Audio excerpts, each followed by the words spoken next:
What is the process of registering a child as an Israeli citizen who was born to Israeli father and foreign mother?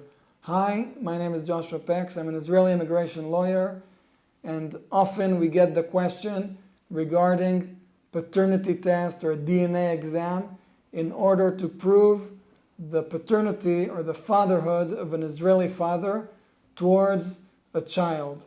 So first of all, it's important to know that Section 4 of the Law of Citizenship says that any child born, whether in Israel or outside of Israel, to either parent, either a father or mother who are Israeli, also the child is an Israeli citizen from the day of birth.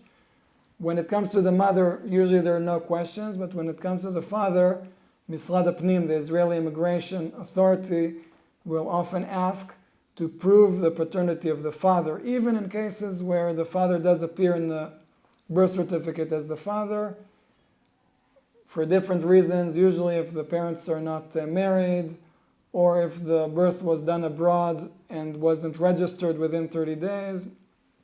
In different cases, they will ask for a paternity test. So how is this done?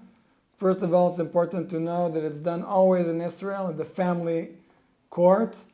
The first stage is translating the documents and getting them authenticated by apostille. The second stage is getting a court order to actually give the sample of the DNA, and this is done by saliva. If it's in Israel, all the three, the mother, the father, and the child need to give a sample. If they're abroad, they can go to the Israeli consulate abroad. And after that, the paternity laboratory sends the report and the results to the court.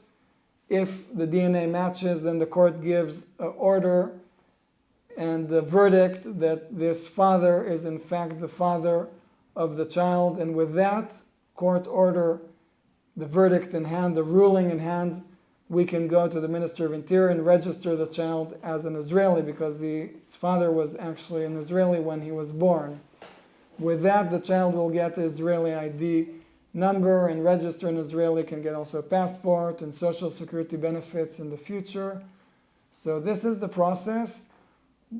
Legally speaking, it's not a complicated process, by the way, but bureaucratically, it's not easy. You need to push it through. There can be problems in any stage. We take care of tens of cases like this every year, and we'll be happy to hear from you as well if you need legal help.